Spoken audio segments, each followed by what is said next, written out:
Née de Jeanne d'Arc et d'Isabelle Romée, deux laboureurs relativement aisés, en 1412 à Domrémy en Lorraine, la petite Jeanne aurait pu tout aussi bien ne jamais faire parler d'elle, tout occupée à apprendre à prier, à filer et à coudre avec sa mère, à travailler au champ avec son père.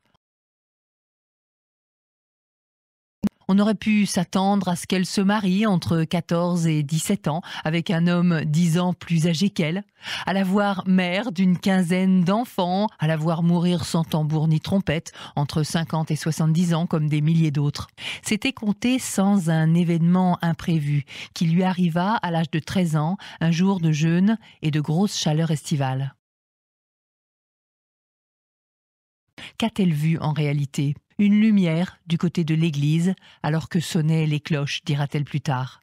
Ses juges, lors de son procès en hérésie, diront que c'était Saint Michel, le patron des Français, mais aussi Sainte Catherine et Sainte Marguerite.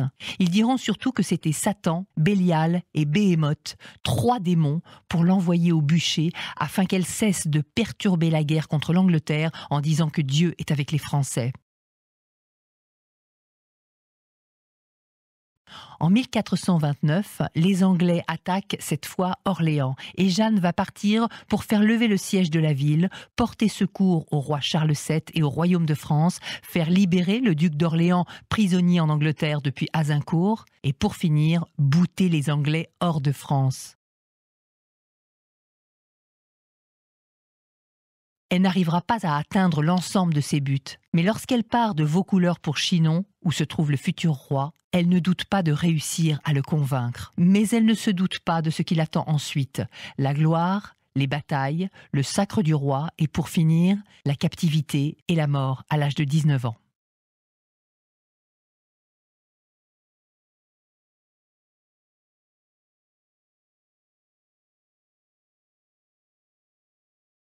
Chinon. Arrivée vers le 23 février 1429, Jeanne d'Arc demande à rencontrer le dauphin, le futur roi Charles VII, à qui elle est annoncée comme prophétesse. Le dauphin n'est entouré que de son état-major, sa cour est absente. L'ambiance est morose, 11 jours plus tôt, la défaite des harengs a couvert l'armée française de ridicule. Jeanne se présente comme envoyée par Dieu pour porter secours à vous et au royaume. Hébergée d'abord dans la tour du Coudray, elle est envoyée ensuite à Poitiers, où elle sera examinée par une commission ecclésiastique. La scène bien connue et populaire, dans laquelle Jeanne reconnaît miraculeusement le dauphin qui s'est déguisé pour la mettre à l'épreuve, ne s'est jamais produite. Elle a été inventée au XVIIe siècle par le jésuite Fronton du Duc, qui a écrit une pièce de théâtre sur Jeanne d'Arc.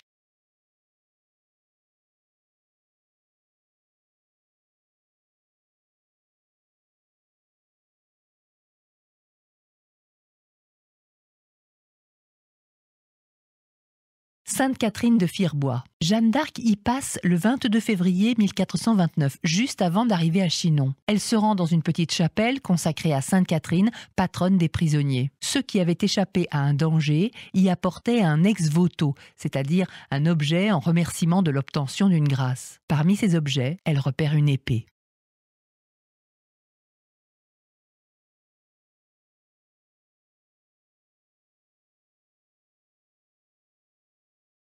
Tours. Suite à son passage à Poitiers et l'avis favorable de la commission d'ecclésiastique, Jeanne d'Arc est envoyée à Tours. Elle y demeure du 6 au 24 avril 1429, en étant logée chez un certain Jean Dupuis. À la demande du dauphin, on lui fait un étendard et on lui fournit une armure. Jean de Metz et Bertrand de Poulengy, les hommes qui escortent Jeanne depuis Vaucouleurs, sont également équipés. Jeanne d'Arc fait chercher l'épée repérée à Sainte-Catherine de Firebois. Cette épée va l'accompagner jusqu'à Paris.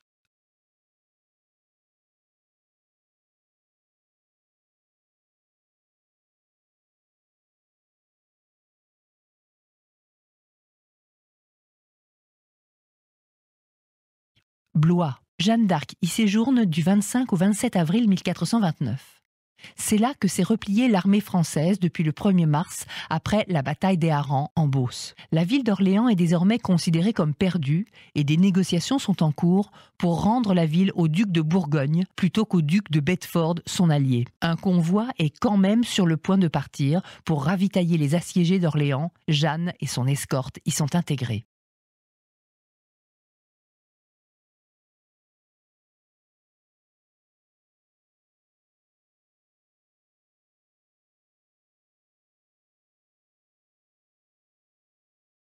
Chécy. Venant de Blois par la rive gauche, la rive droite où se trouve Orléans est tenue par les Anglais, les chariots du convoi de ravitaillement escortés par Jeanne d'Arc ne peuvent pas être acheminés directement à Orléans, assiégé par les Anglais. Le convoi contourne donc par le sud les positions anglaises, notamment la forteresse des Tourelles, et arrive en face de Chécy, à 8 km en amont, à l'est d'Orléans, dans la journée du 29 avril 1429. Les Orléanais doivent envoyer des bateaux à Chécy pour prendre les vivres qui viennent de Blois, mais le vent souffle du nord-est et les bateaux à voile ne peuvent pas remonter la Loire. La même journée, cependant, le vent tourne et se met à souffler de l'ouest, ce que les témoins appelleront le miracle de la saute de vent. Les bateaux peuvent alors remonter le cours de la Loire et venir embarquer le ravitaillement, ainsi que Jeanne d'Arc et son escorte. Ils redescendent ensuite la Loire avec le courant pour les débarquer au pied de la muraille d'Orléans.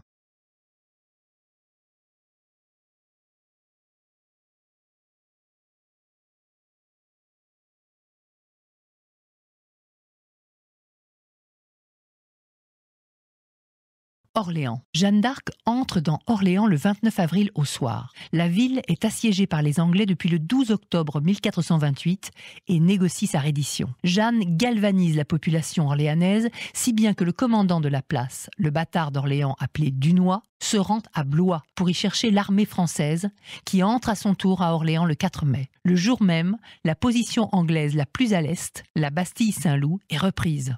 Le 6 mai, c'est au tour de la Bastille des Augustins, au sud. Le 7 mai, le pont de la ville est dégagé et le 8 mai 1429, l'armée anglaise se retire, ayant perdu peut-être un tiers de ses effectifs.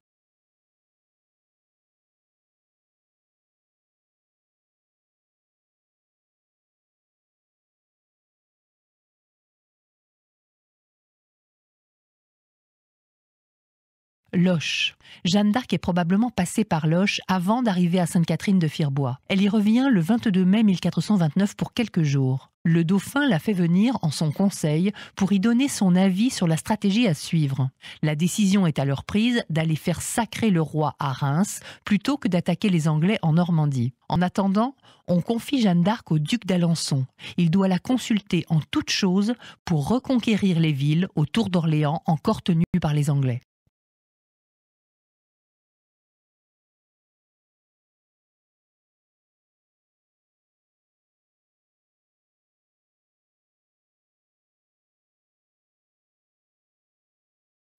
Celles-sur-Cher. L'armée française se regroupe entre Saint-Aignan-sur-Cher et Celles-sur-Cher. L'épisode est rappelé par un combattant nouvellement arrivé, le seigneur de Laval, qui relate dans une lettre à sa mère, de façon détaillée, les quelques jours qu'il y passe et sa rencontre avec Jeanne d'Arc.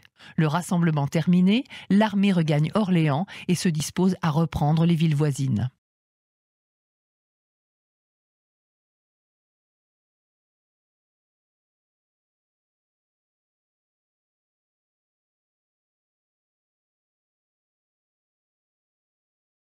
Jargeau. Occupée par les Anglais depuis le 2 octobre 1428, la ville est commandée par le comte de Suffolk. L'armée française encercle la ville le 11 juin 1429. Une pièce d'artillerie fait une brèche dans un mur et le duc d'Alençon, houspillé par Jeanne d'Arc et les capitaines, donne l'ordre de lancer l'assaut. Celui-ci est brutal. Le 12 juin 1429, Jargeau est libéré et le comte de Suffolk est fait prisonnier. Celui-ci, pour ne pas souffrir de la honte d'avoir été pris par un simple écuyer, n'a que le choix d'armer chevalier celui qu'il avait capturé.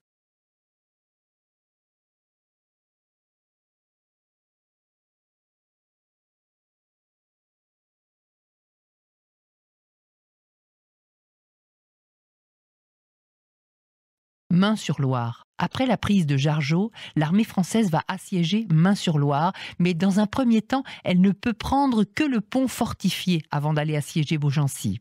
En attendant, un convoi de ravitaillement de l'armée anglaise, arrivant de Paris, tente de reprendre le pont. Mais alertés par leurs compatriotes fuyant la ville de Beaugency, les Anglais doivent faire demi-tour en direction de Janville, où ils ont laissé une partie de leurs bagages. Les Français reviennent de Beaugency victorieux et chassent les Anglais de Main-sur-Loire. La ville est alors définitivement libérée.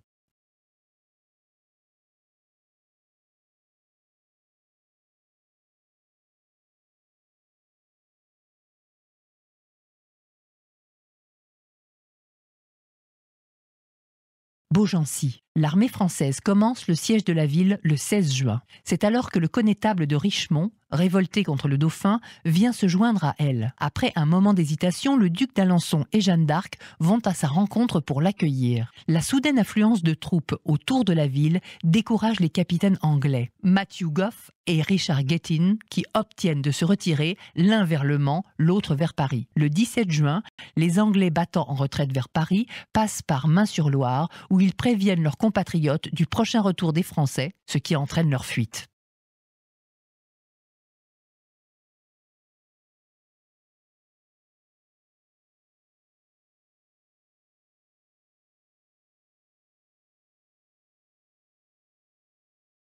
Patay. Le 18 juin, l'armée française se lance à la poursuite des troupes anglaises qui avaient tenté de reprendre Main-sur-Loire. Rattrapés à Patay, les Anglais y sont en embuscade quand un cerf se jette dans leurs rangs, provoquant leurs cris qui alertent les Français. Ceux-ci se lancent à l'attaque, détruisant l'armée anglaise et capturant tout son état-major. La route vers Reims pour le sacre de Charles VII est alors ouverte, conférant aux Français un avantage définitif dans leur affrontement contre les Anglais et leurs alliés bourguignons.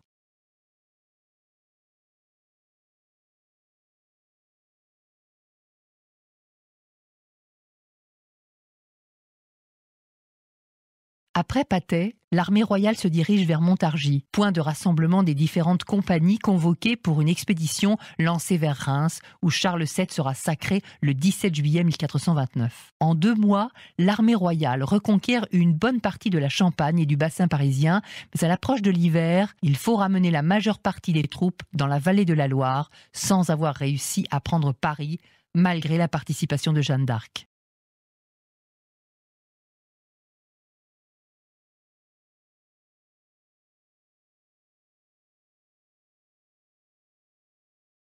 À Compiègne, Jeanne est capturée par les Bourguignons au cours d'une sortie le 23 mai 1430.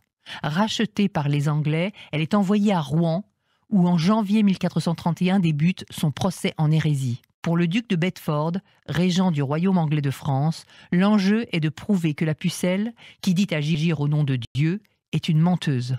Elle se soumet et abjure le 24 mai 1431, mais rejette son abjuration le 28. Par conséquent, elle est brûlée vive, comme relapse, le 30 mai 1431 sur la place du Vieux Marché. La guerre franco-anglaise ne prendra fin qu'en 1453, après la conquête par les armées de Charles VII de la Guyenne, l'actuelle Aquitaine, dont le roi d'Angleterre était le duc légitime. Jeanne d'Arc sera réhabilitée en 1456, après un nouveau procès commandité par Charles VII.